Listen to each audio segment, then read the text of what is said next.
All right. Good morning, everyone. Today is April 26th, Sunday, April 26th, 2020. We are right before the very special Israel season, the season of all of each of the Israel holidays, Yom HaZikaron, Yom HaAtzmaut, and around the corner afterwards we have Yom Shalayim.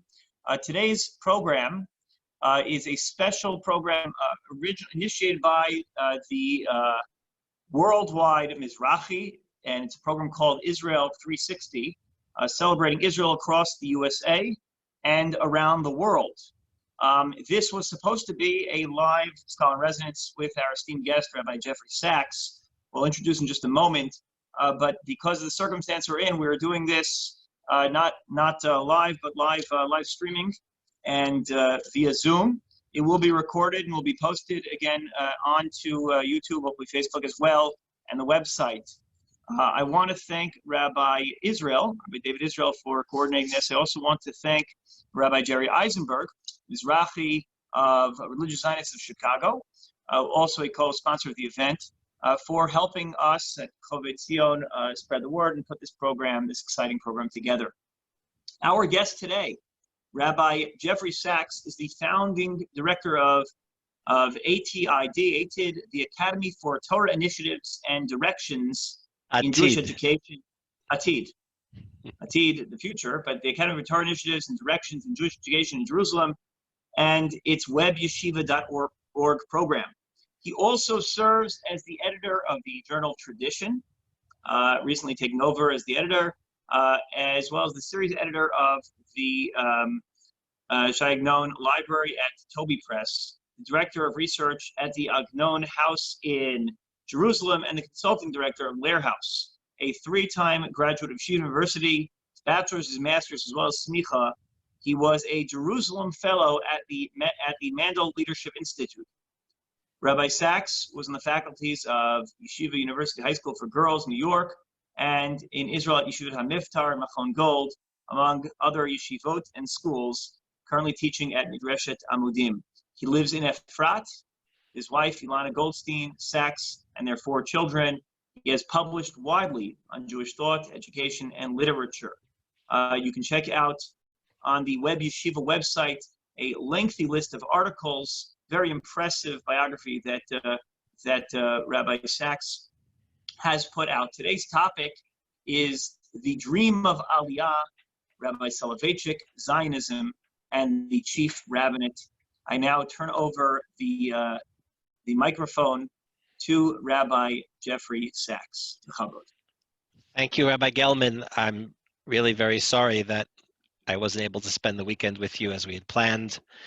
Who could have imagined when we started speaking so many months ago to plan the weekend together in your kehillah that we'd be in the situation that we are. So first of all, I wish you all very, very good health to everyone in your community, and I hope that we will be able to meet in the real world when we all exit from our isolation, which is, of course, such a very difficult circumstance for all of us to be in. But as you said, since it is leading up to the Yom HaZikaron and Yom HaAtzmaut and the season of celebrating Medinat Yisrael, we had planned to talk about Rabbi Soloveitchik, Rabbi Soloveitchik's religious Zionism, and of course that intersects with the work of the Mizrahi, which is the sponsoring organization for what was meant to have been this worldwide celebration this weekend of sending scholars and residents to communities throughout the world, and we thank them for their work. In July of 1959, the chief rabbi of the state of Israel, Rav Isaac Halevi Herzog, passed away. There's Rabbi Soloveitchik. There's Rav Herzog. In July of 1959, Rav Herzog passed away. Rav Herzog was the first chief rabbi. Usually we're accustomed to saying that Rav Kook was the first chief rabbi, and of course he was, but Rav Herzog was the first chief rabbi of the state of Israel.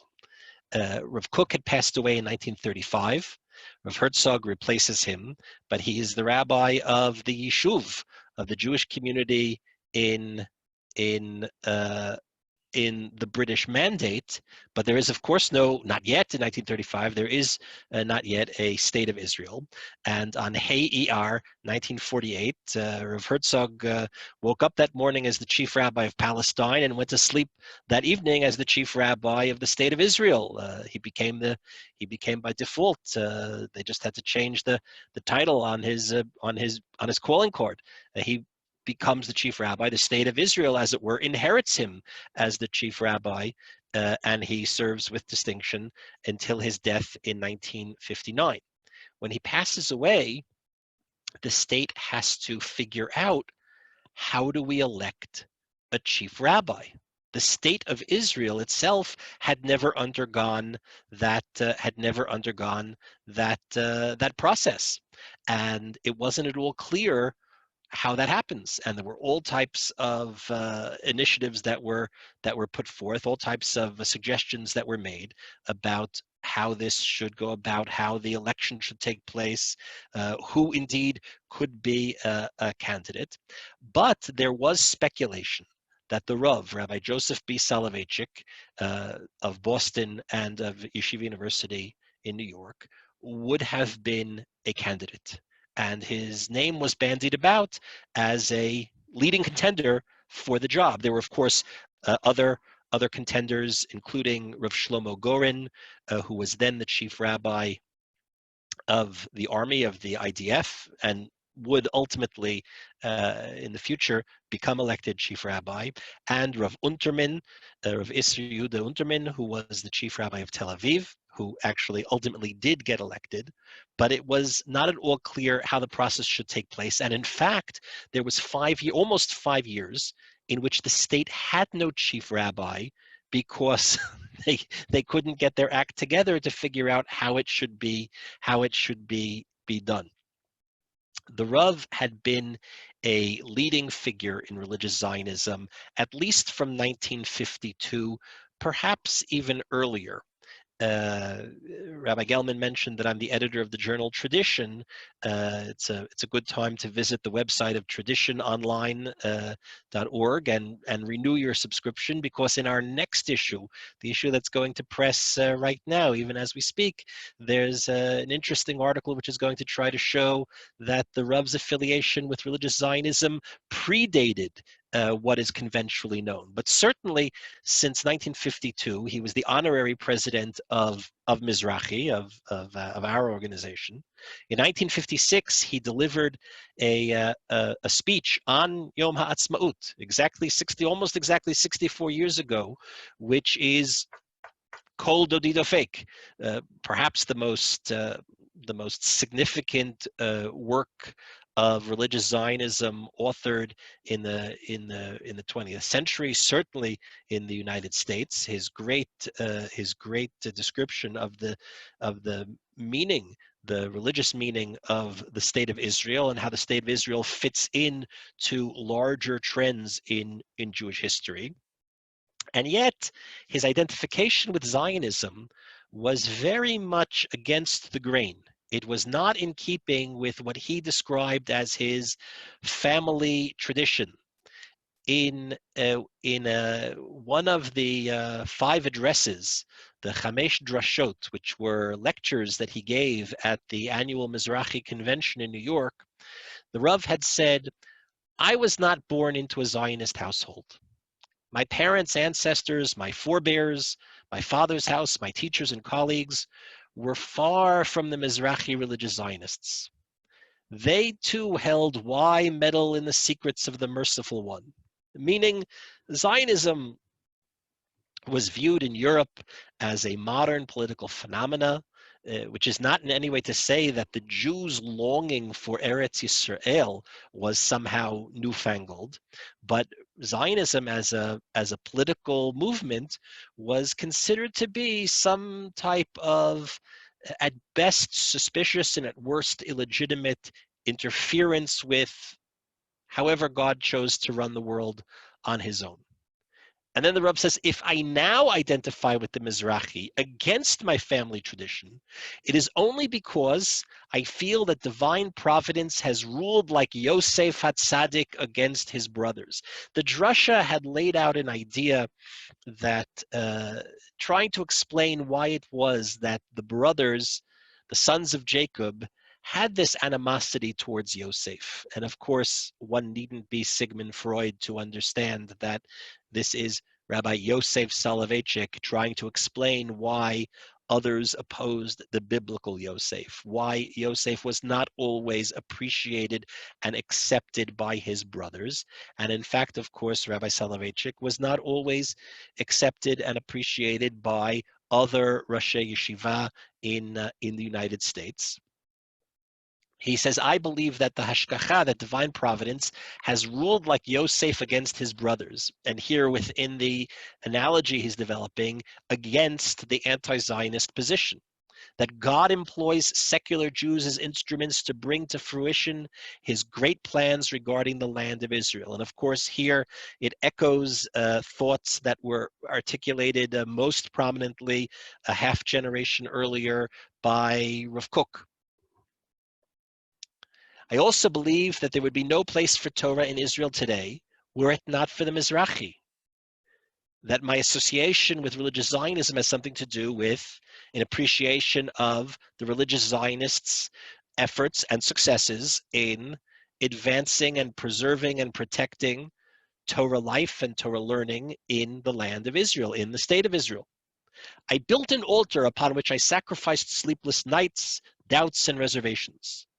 Regardless, the years of the Hitlerian Holocaust, the Shoah, the establishment of the state of Israel, and the accomplishments of the Mizrahi in the land of Israel convinced me of the correctness of our movement's path. So he describes how it is that he came against his family tradition to identify with religious Zionism. It's significant to point out that there appears here or anywhere else nothing, or nowhere else, I should say, no type of a messianic element. This is not a sense of atchalta de geula. Here he differs from Rav Kook's religious Zionist vision. He sees religious Zionism and the state of Israel in positive terms, given the historical reality, but he is not making theological claims. If in fact his identification with religious Zionism comes in opposition to his family tradition, his parents, his grandparents, the traditional Eastern European rabbinical attitude towards Zionism, that position to which he is opposed was perhaps best represented by his uncle, Reb Velvel Soloveitchik, known as the Brisker Rav of Yerushalayim, who then was a prominent figure in Israel, even though he held no official position. But his role as among the leading Haredi voices in Yerushalayim at that time in the 1940s and 50s was quite significant. Rabbi Yitzchak Zev Soloveitchik, known by the Yiddish nickname Velvel. Velvel is, of course, Yiddish for wolf. Zev, Yitzchak Zev, was the son of Reb Chaim Soloveitchik. He was the brother of the Rav's father, Rav Moshe Soloveitchik.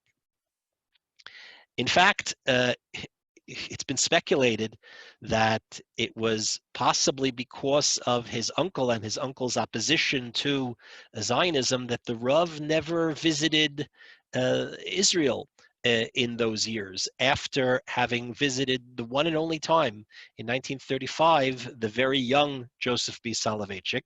He was 32 years old.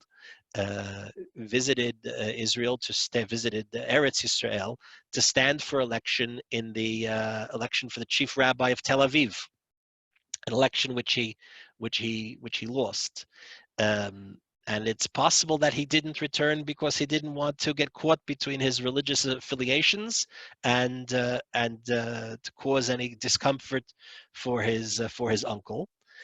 But in fact, at the very time period that we're discussing, Rav Rav Herzog had died in July of 1959, and the Brisker Rav died on Yom Kippur 1959. In December of that year, the Rav delivered a hesped, a eulogy for his uncle, which was later published as Ma Dodech Medod. In the story that we're visiting today, there are two very significant works of Rabbi Soloveitchik, both of which are in need of translation. Perhaps his two most significant works, which have not yet been translated or not yet available in English. The first is Ma Dodech Medod, which might colloquially be translated as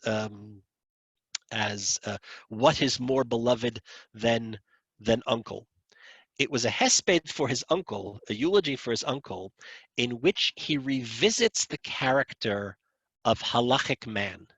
That famous essay had been published 15 years earlier in 1944, and it depicts this typological figure, the halachic man, who he makes explicit is an amalgam of his father and his uncle and his grandfather. And just in terms of analyzing the Rav's philosophical works, forget the biography that we're talking about today. In terms of analyzing the Rav's philosophical works, halachic man is clearly the Rav's most significant philosophical work. Ma Dodech Medod serves as a very important appendix to halachic man, because he revisits that character of the halachic man in terms of trying to describe something about his uncle, and it serves as a kind of additional description, and perhaps a more mature description, because it is now already 15 years after the original essay was written, and he tries to make a description of his uncle as not being quite as anti-Zionist as was conventionally thought. He says in the eulogy, they said of Reb Velvel that he was opposed to the state of Israel. This is not correct. Opposition to a state emanates from adopting a position regarding a political body, which is itself a political act. My uncle was completely removed from all socio-political thought or response. What may be said of him is that the state found no place within his halachic thought system, nor on his halachic value scale. He was unable to translate the idea of a sovereign secular state to halachic properties and values. Meaning, he's saying it's not that he was an anti-Zionist. It's that he as a halachic man, he had no way to process what a modern secular Jewish state was. The halachic man interprets the world around him through the prism of the halacha, almost as if he has a kind of X-ray vision or a radar that registers halachic phenomena. Those of you that are familiar with the work Halachic Man, remember the very beautiful description of the halachic man going out into nature. He sees a bubbling spring. Instead of seeing the aesthetic phenomena of a beautiful body of water, he analyzes it through the perspective of Hilchot Mikvaot. Is there or is there not the qualifications that one may immerse himself in this body of water in order to attain ritual purity? He looks at the sunset on the afternoon of Yom Kippur, and the Rav actually describes his father taking him out into the synagogue courtyard as a little boy to witness the sunset, because the sunset is no mere sunset, and it's no mere it's no mere aesthetic phenomena, neither is it an astronomical phenomena. It is a halachic phenomena, because with the sunset on this day, as opposed to the other 363 days of the year, with this sunset comes slicha, mechila, kapara. The atonement of the day is affected with the passing of the day and the setting of the sun. So for Reb Velvel, he's the halachic man. He goes out into nature and he sees a mountainside, and he's not moved to take out the canvas and the brush and paint it. He's analyzing it to see if, for the purposes of Eruvin, this constitutes a Shabbat barrier. Well, he looks at a modern state. It just doesn't register on his radar. That's how radar works, right? In other words, radar, we want to know if the enemy planes are flying into our territory. But we don't want to know everything that comes into our territory. If our radar were to register every bird that flew over the Egyptian border or the Syrian border, there'd be too much noise versus signal. Radar is only effective if it picks up on significant phenomena.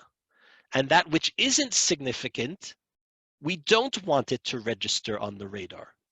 Because every bird flying across if we had to send up the jet planes every time a bird crossed the border, we wouldn't be able to effectively run an army and defend a state. So the Rav says Reb Velvel looks at the state and it's not there. It has no halachic mahut. It has no halachic reality, and therefore he doesn't relate to it. But it's not that he's an opponent of Zionism per se.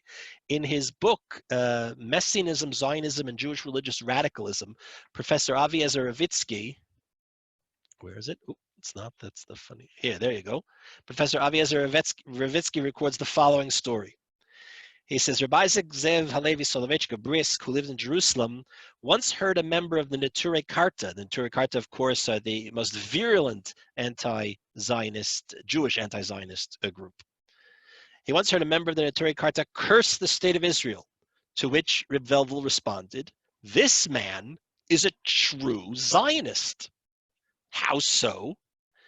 In Poland or in Russia, would he thus curse the authorities?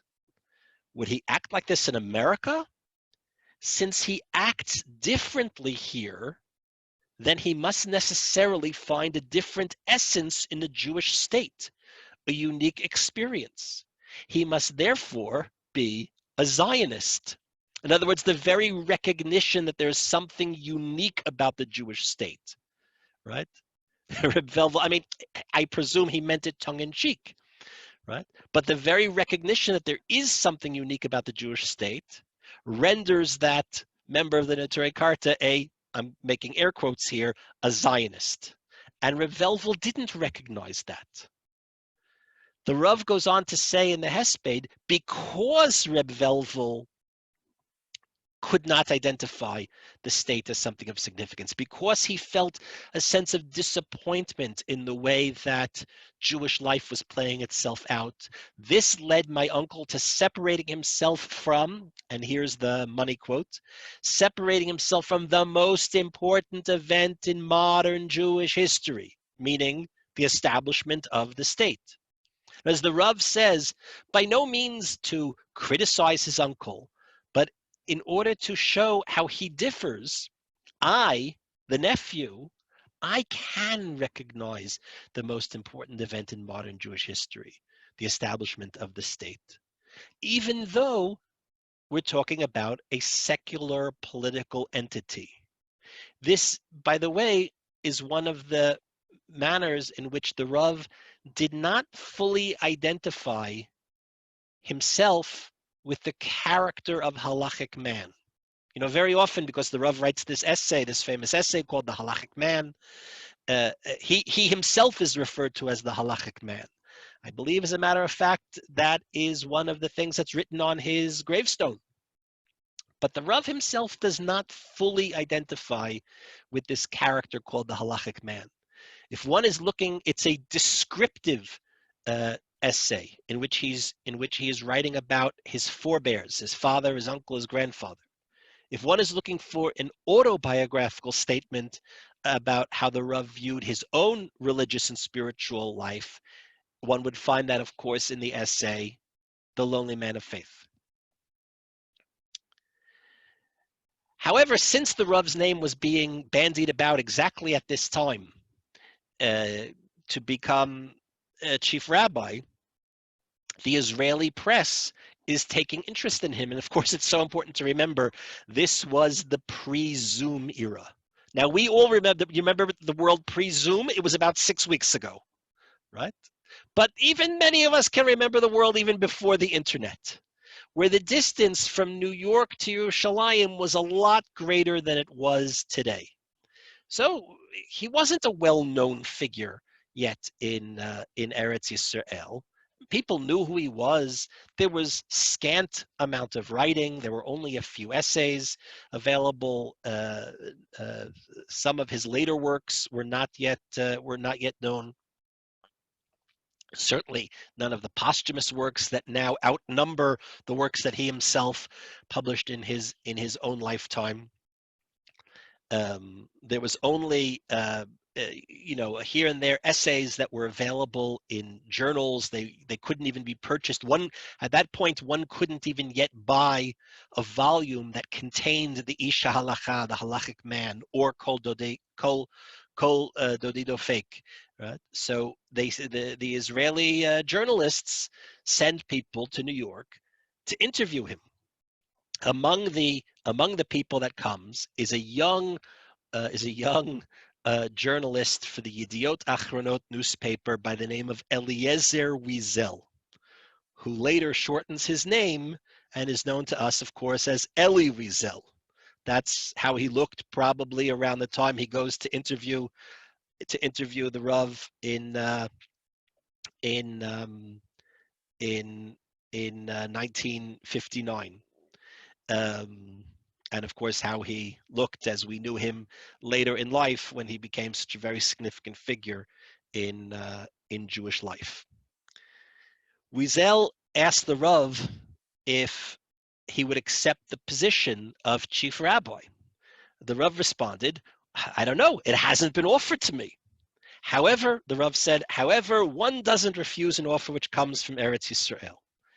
When I receive an offer, if it is sent at all, I will consider it with all seriousness. I will ask myself if I am fit for that exalted position." Wiesel then asked him if the rumors about his uncle, about Reb Velvel, who had passed away just a month earlier, that he had instructed the Rav in his last will and testament, in his tzavah, not to take any such position. And the Rav responded, "It's hard to believe such rumors because in our family there's a tradition not to compose last wills and testament. Perhaps it is because we fear death." That's a theme that actually he addresses in the Isha Halacha, and the halachic man. And that more or less concluded in the interview, that more or less concluded the part that touched upon the Rav's candidacy for chief rabbi. The conversation then turned to other matters, and in passing, the Rav remarked with great pride on the achievements that had been made in American Orthodoxy. Now remember, this is 1959, 1960. Not terribly long before, the betting markets were all against Orthodoxy. Synagogues were tearing down mechitzot left and right. The famous Jewish sociologist Marshall Sclair had described Orthodoxy as a movement in decline. And there were predictions that perhaps outside of pockets in the Lower East Side of Manhattan, Orthodoxy would be dead in a generation, at most at 2 generations. And surely the conservative reform movements were ascendant. Everyone understood that that was the future of American Jewry. It's a great irony that Sclair, the sociologist from Brandeis, who had made these predictions, well, it's important to note, he didn't make them with glee. As a social scientist, that was the most logical prediction. The fact that it turned out to be the exact opposite, the fact that Orthodoxy not only survived, but with all of our problems, that Orthodoxy strives today with successes is due in part to the leadership of Rabbi Soloveitchik and so many other figures in mid-century American Jewry, largely due to the heroic work of synagogue rabbis and the day school movement and study in Israel and so many other phenomena. But it could not have been easily predicted in mid-century America. It's greatly ironic that Sclair has a son who lives in Lakewood and apparently has written a book on Eruvin. Right? This was unpredictable. So the Rav points with pride to the budding renaissance of religious life, the first signs of the flourishing of Orthodox life in the United States. He said, and this is quoted in the interview, which was again published in Yediot Achronot, in the weekend magazine section. He says, young men who study electrical engineering, higher mathematics, or nuclear physics dedicate time to learn Shas and Poskim. There's a generation here that we can all be proud of. Now, the Rav would later go on to say that Wiesel misquoted him in the continuation, what we're about to see in the interview. But some of you may be in positions in your careers or in your role in Jewish life. If you have to say, I was misquoted in the newspaper, you've already lost. Right? In other words, that's not the good position to be in. Even if a clarification is run, that's not what you want. Wiesel asks him, and what about Aliya to Israel for these youths? This generation that you're pointing to with such great pride, with such promise. Do you think they'll go on Aliya?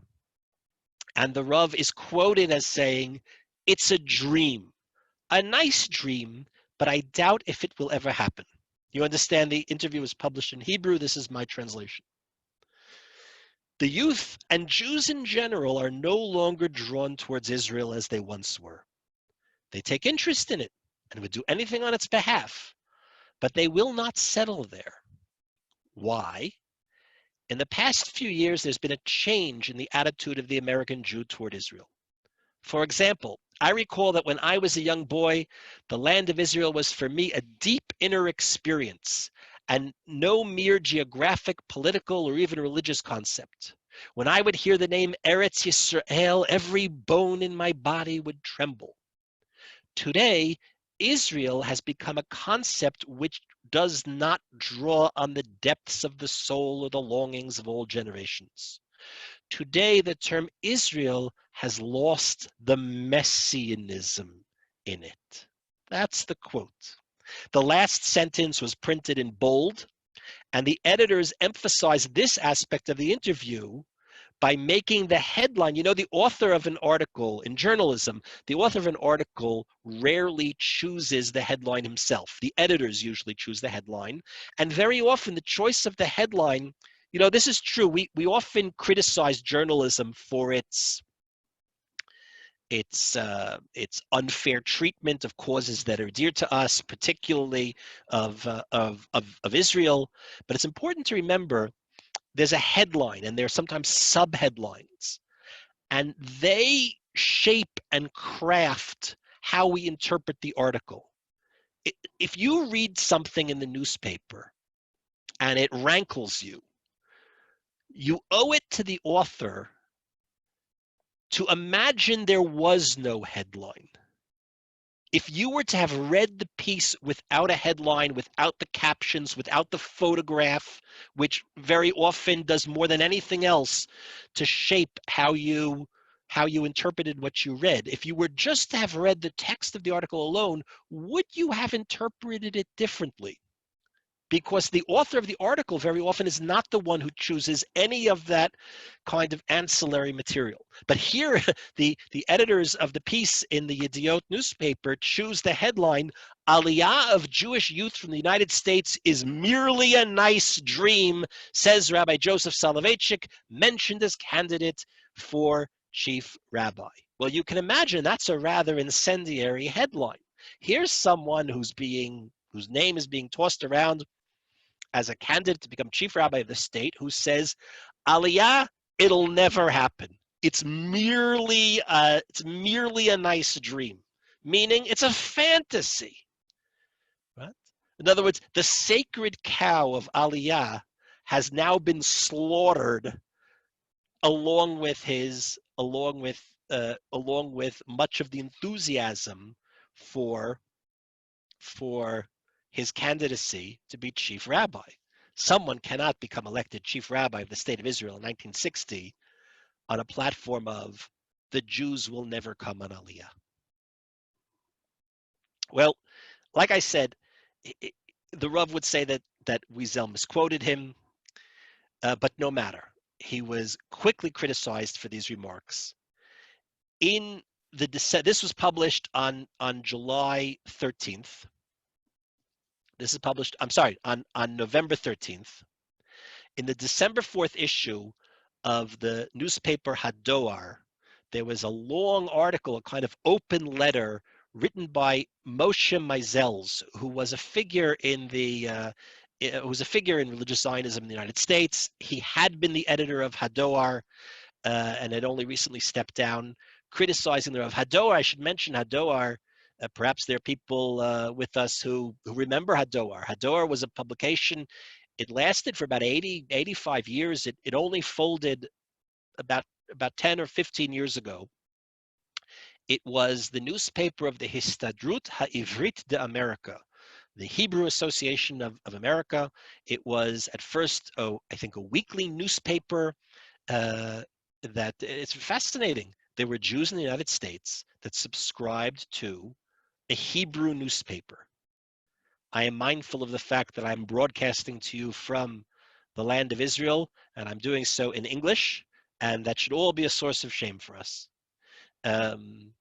But there once upon a time were enough Jews in America to support a Hebrew language newspaper.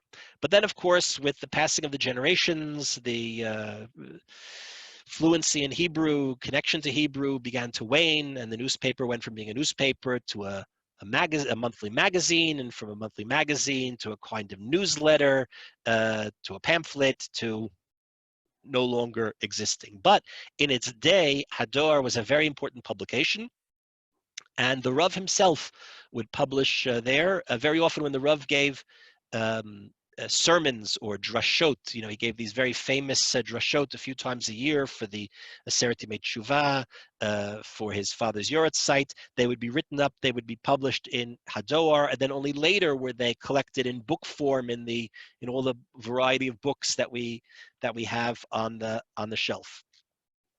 Meisel critiques the Rav for what was reported in his name in the Yediot newspaper, and he summarizes what the Rav was purported to have said by saying the state of Israel, meaning he's saying the Rav believes that the state of Israel has supplanted Eretz Yisrael, eliminating the enchantment that the diaspora Jew and the Jewish child in particular always had with the Holy Land.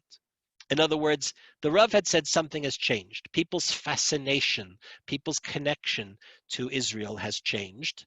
And Meisel is trying to speculate, well, what could have caused that change? So he now does even greater damage to the Rav's position than Wiesel had done by apparently misquoting him, because he ascribes to the Rav the same view that the Rav had kind of ascribed to his uncle, that it's the establishment of a modern secular state which is at fault. Meisel then goes on to reject this, and says all types of things by way of critique of the Rav against him. He says, particularly about this point about messianism, would any Jew, let alone one oppressed and depressed in Eastern Europe, imagine that Israel has lost its messianism? Moving one step further, Meisel asked if messianic belief itself hasn't lost the messianism in it. This attack in Hadoar had come just days prior to the Rav's eulogy for his uncle, and there's no doubt that it was on his mind as he addressed the topic of his uncle's connection or lack of connection to Zionism. And there's no doubt that it was on his mind in saying that he, Rabbi Joseph B. Soloveitchik, does identify the modern state of Israel as the most significant event in modern Jewish history. There's no doubt that he wanted to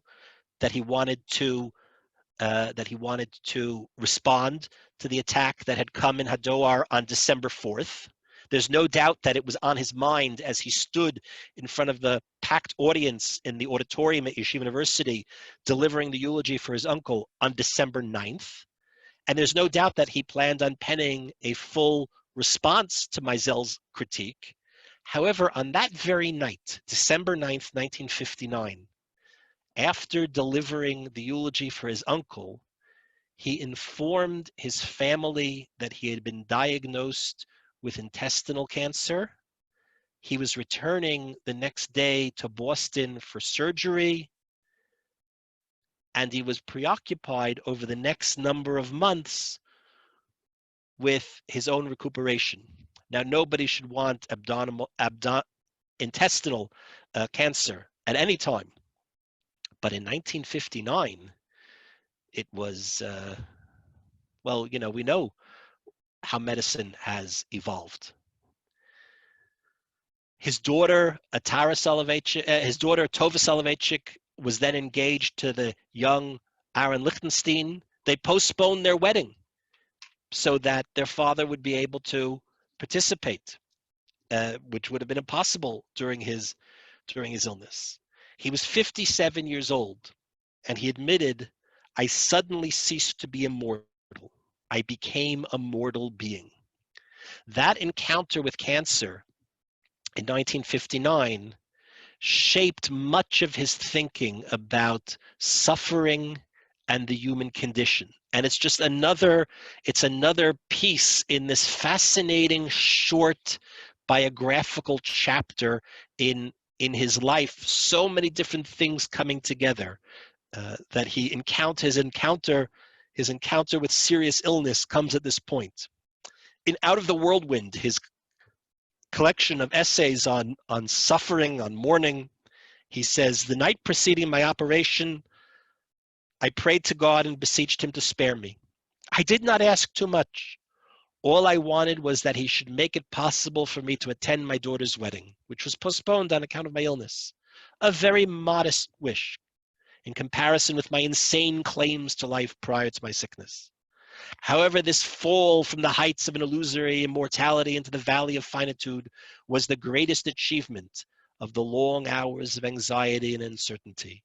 When one's perspective is shifted from the illusion of eternity to the reality of temporality, one finds peace of mind and relief from other worries. When one frees himself from this obsession, his perspective becomes coherent and his suffering bearable. He learns to take defeat courageously." During his convalescence of about 3 months, which was his only extended absence from public activity in his long career until his final illness, his only extended absence from his classroom at Yeshiva University, he decided he would not stand for election. It also became clear that although the elections were nowhere in sight, they had not yet figured out even how to conduct the election, and debate continued to rage over what the chief rabbinate is and was, and how a chief rabbi should be selected, how the electoral body would be composed. Should the Knesset choose the chief rabbi? Should the Council of the chief rabbinate choose the rabbi? Should it be some kind of combination, a certain number of rabbis and a certain number of public representatives made up of members of Knesset and government ministers, local religious council heads, mayors, etc., which is more or less the way today, that's more or less the way the elections take place. There's this electoral college of different players that make the choice of the chief rabbi. But everything was still up in the air. The Rav decides he will not stand for election.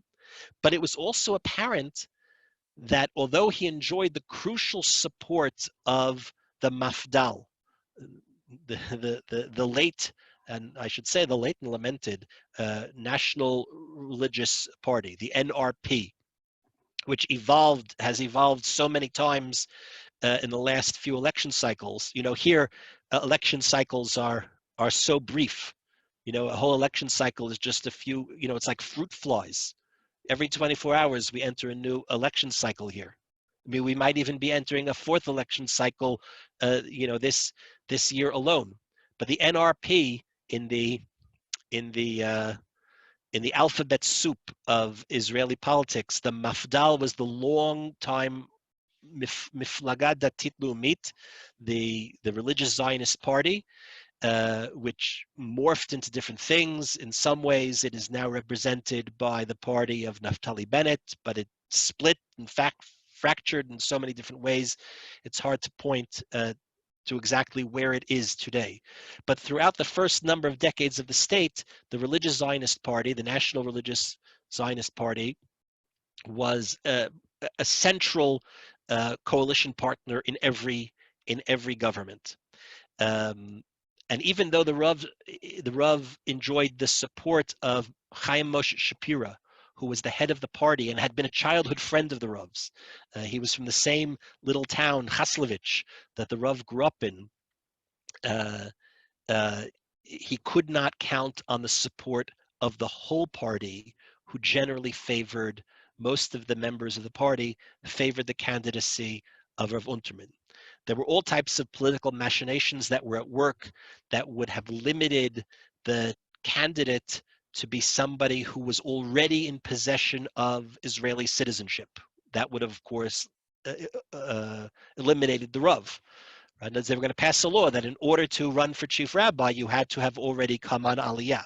There were other factions that tried to pass an age limit that said you had to be under the age of 70. That would have eliminated Rav Unterman, and that was a position that was put forth by Ben Gurion, who favored the candidacy of Rav Goren. But both of these efforts failed. In a letter to Shapira, the head of the NRP, the Rav writes in February, while he's still recuperating in Boston, "By nature, I'm a moreh u'melamed. I'm a teacher. I know nothing of administering offices. I flee from ceremony, presentations, and the press, and especially from politics. I had initially hoped to separate the spiritual side of the position of chief rabbi and its technical and political needs. I had hoped that I could dedicate my time and energy to spreading Torah and the knowledge of God, and I was ready to answer the call for such a position. However, developments in the situation and political complications in the recent past about the electoral process convinced me otherwise. Under such circumstances, I do not see myself as a fit and proper candidate to be appointed to such a great position." He points to his grandfather, Reb Chaim Brisker, and he tells a story that once, this was quoted, he was interviewed in the Yiddish Tag Morgen Journal, which was a major Yiddish newspaper, who had also interviewed him about this whole episode. And he tells a story that once Reb Chaim, the great Reb Chaim Brisker, was entering the Beis Medrash in Brisk, and he saw a small boy crying because there was a game of horse and wagon, where they would get one little kid down on all fours and they would pile on top of him and say, "Giddy up." Or they'd hitch him to a little wagon and the little kid would have to crawl around dragging the other boys in the wagon. So there's a little boy crying because he was chosen to be the horse, and he didn't want to be the horse. So Reb Chaim said, "How can a small yingle be a horse? How can a little Jewish boy be a horse? A child's too small to be a grosser horse." And then Reb Chaim himself got down on all fours, and the kids hitched the wagon to Reb Chaim Brisker, and he played with them. And the Rav said that was the greatness of Reb Chaim, right? The childlike quality was the greatness of Reb Chaim. And that is the true role of a rabbi, said the Rav. The more accessible and open he is, the greater he is. I see Rabbi Gelman is smiling. When you all go back to shul, hopefully soon you'll all be back in Chovevei Tzion, and let's see if Rabbi Gelman has all the kids pile up on him on the wagon. So the Rav said that was the greatness of Reb Chaim. A rabbi's influence is in inverse proportion to his adopting officialdom and ceremony. For his part, Rabbi Soloveitchik said, he chooses to remain a simple teacher. That is the greatness. And the politics and the ceremony of the position is not to his liking. There's really only one thing left that he had to do. In March, at the beginning of March, Ben Gurion happened to be in Boston. He was receiving an honorary doctorate from Brandeis, and he and the Rav have a visit. It was claimed that they did not discuss the whole episode of the chief rabbinate, but the Rav said afterwards, and again, it would be another 4 years until someone was elected, until Rav Unterman was ultimately elected. And even though the Rav had forsworn the position, from time to time he would, if asked, he would say, I am not interested in being chief rabbi at this time. He would dangle hope that there'd be some change and he would reconsider. But essentially, he is withdrawn from the race. He says that he and Ben Gurion, behind closed doors, it was a private meeting, they don't discuss the chief rabbinate, but he'd be prepared to reconsider it if the whole position were completely revamped. The very next day, March 9th, 1960, almost exactly 3 months from the time he leaves New York for the cancer surgery, after 3 months of recuperation, he returns to New York. He returns to YU for the first time. There's a ceremony, a reception in his honor for returning after his illness, and he announces that he has returned to YU, where he intends to stay, and of course his activities in Boston, and he will not be a candidate for chief rabbi. While he was gone, I should mention to you Skokiniks, he was replaced. The substitute teacher was none other than the great Rav Aaron Soloveitchik, his brother, who filled in for him, and then that was the beginning of his own long commutation between Skokie and New York, because he stayed on in some capacity even after his older brother returned, and that was the beginning of his relationship with YU, going back and forth between Chicago and New York on a weekly basis. But the Rav only really had one last thing that he wanted to settle, and that was to respond to that article that appeared in Hadoar. And he does so, we'll skip that, he does so in an essay called Al Ahavat HaTorah Ugulat Nefesh Ador, on the love of Torah and the redemption of the generation's soul. Now, I mentioned Madodech Medod. This is the other significant essay, the most important essay the Rav wrote, which is not yet available in English. These two essential essays, the eulogy for his uncle and this essay, which is written as a response to the critique following the interview with Wiesel, are not available in English. They are a great desiderata. Rabbi Lichtenstein said that this essay, Al Ahavat HaTorah, is the single best introduction to the Rav's thought. So I commend it to your attention, those that can master it in the original Hebrew. The Rav said that he was misquoted. He dismissed the critique by saying, well, I don't really have to respond to the critique, because the critique was attacking words that I never spoke. But no matter, he goes on to say, you can read on your own what he says, particularly about the matter of the messianism. But the significant part here is that he says only a portion of what I said was reported, and that distorted the full force of what I was trying to say about the current generation. The pride that he was expressing in the flowering of religious commitment was only one of 3 points.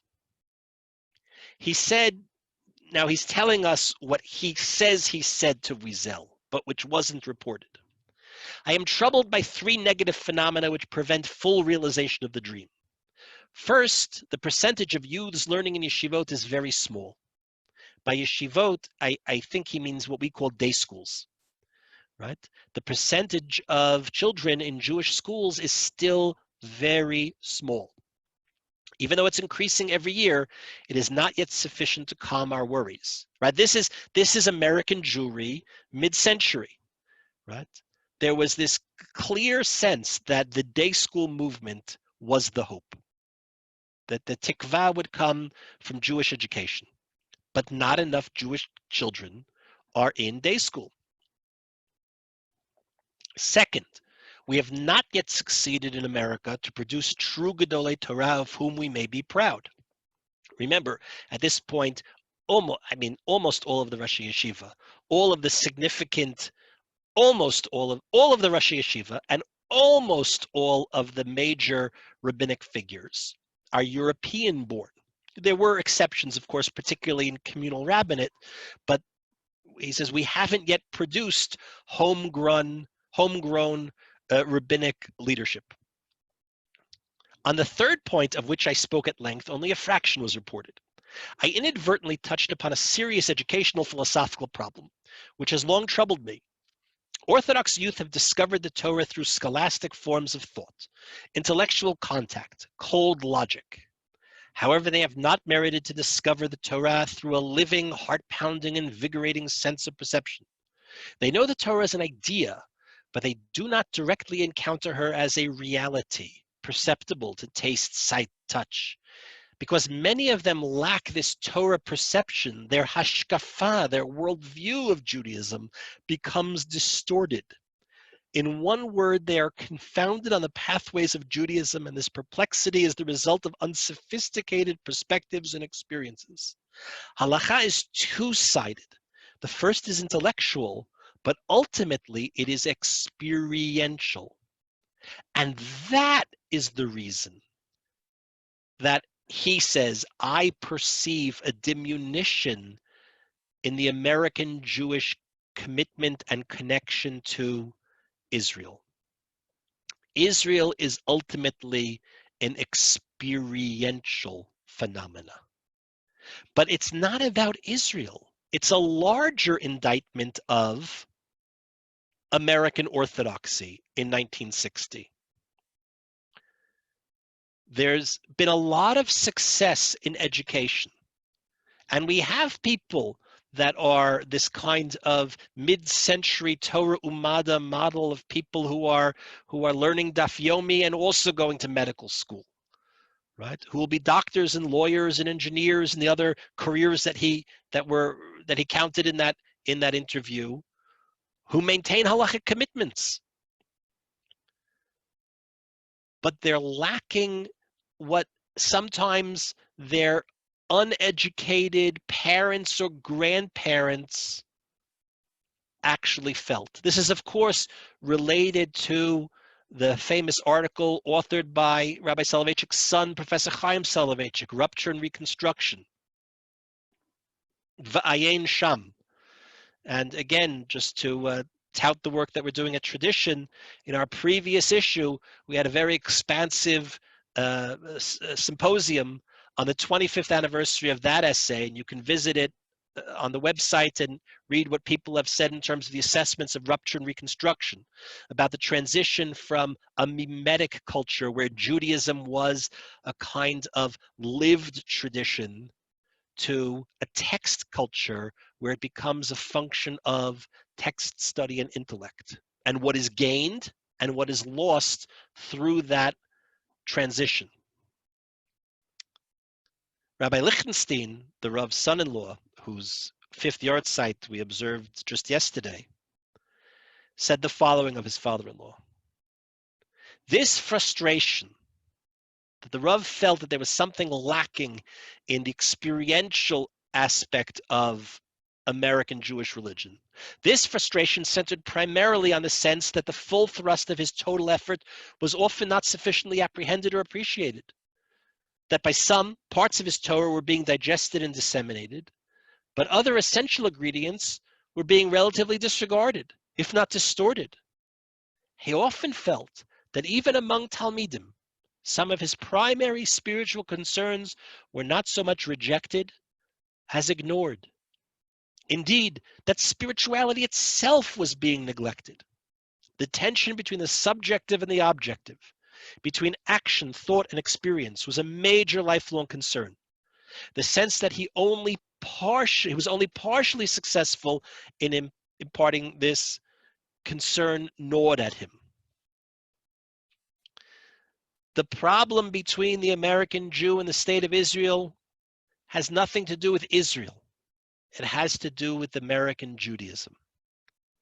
And the degree to which an ephemeral, heart-pounding sense of profound and deep rootedness to Eretz Yisrael and to the most significant event in modern Jewish history, which is, of course, the establishment of the State of Israel, that's a symptom of a larger problem that American Jewry was experiencing.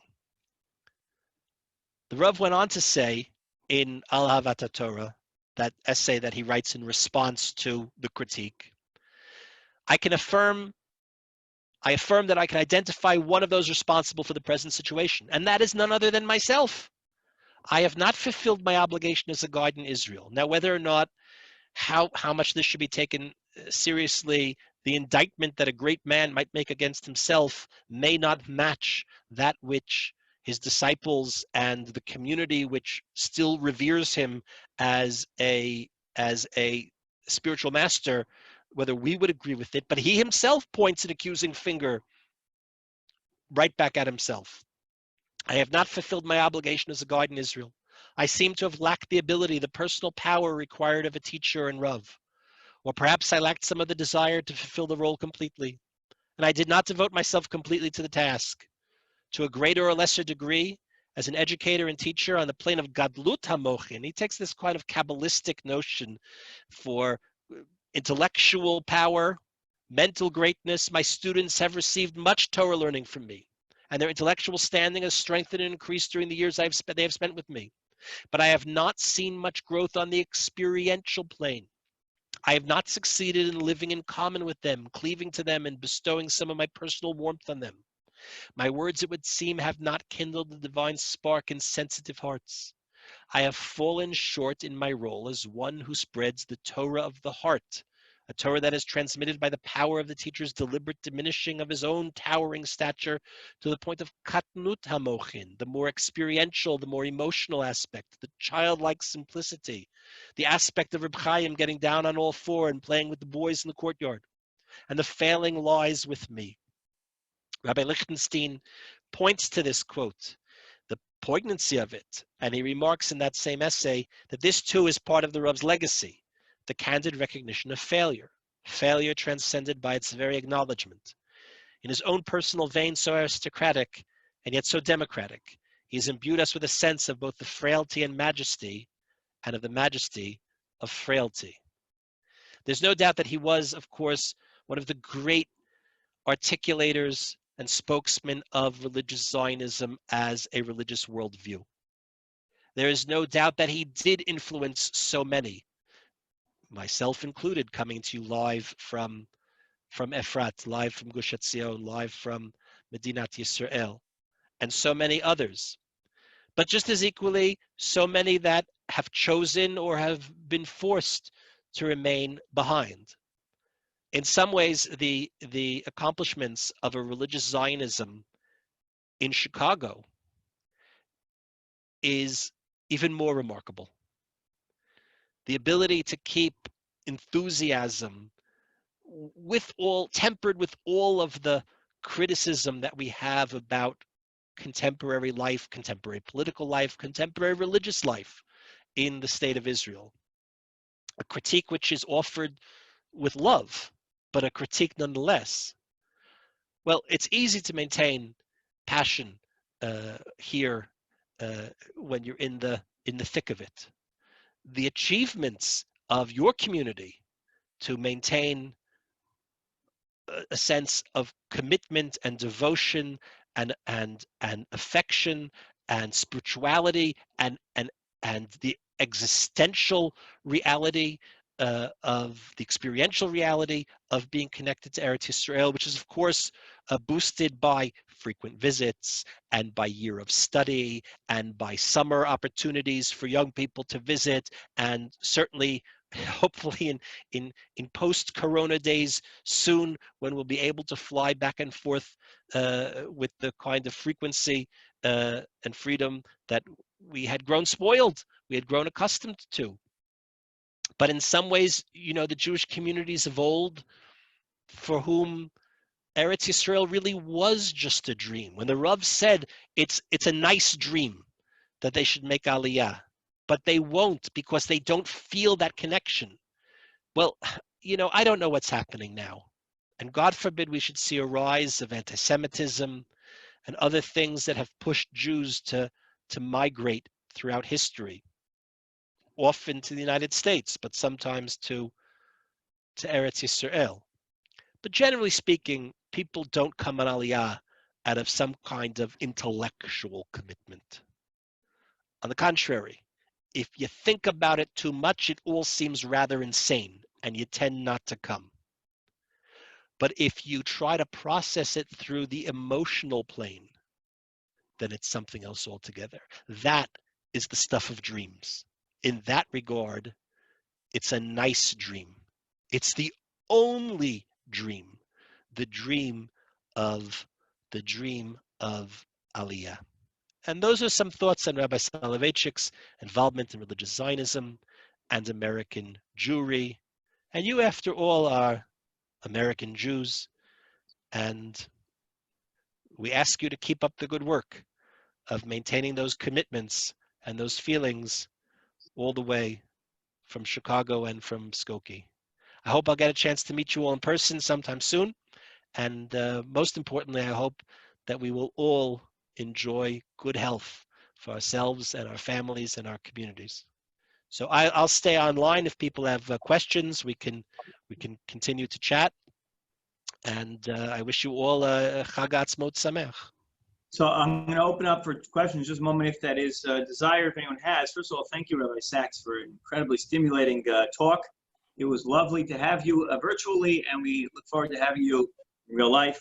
I just want to remind everyone that the religious Zionist holiday or gatherings of this season continue virtually this Monday evening, Yom HaZikaron, in partnership with Mizrahi Chicago, YU Torah Mitzion Kolo is putting together a program along with Bnei Akiva, CRC, and CSY, and Camp Moshava, Yom HaZikaron program that will be this Monday night at 8 p.m. You'll see the flyers going around as well. Tuesday night, we can't have a live presentation, a live program with the dancing and the speakers, but there'll be a live multimedia presentation on Tuesday evening at 8 p.m.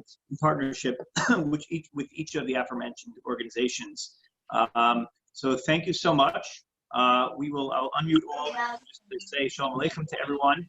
And if there are any questions, feel free to ask. It was number 37 to go in. Why don't we do this? Maybe it's a little hard to hear. But it's good to hear your voices and the noises of your homes. And so if we have any questions, please feel free to share. Otherwise, we look forward to further programming and shiurim of this nature and then live very, very soon.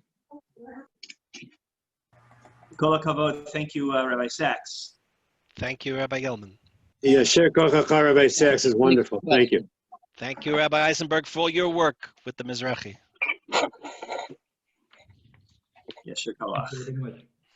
Yes, thank you. It was beautiful, very informative. Thank you.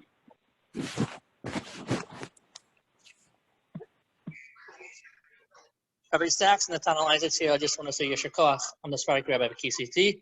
I enjoyed your words very, very much. Toda Rabba. Yesher Koach. Thank you.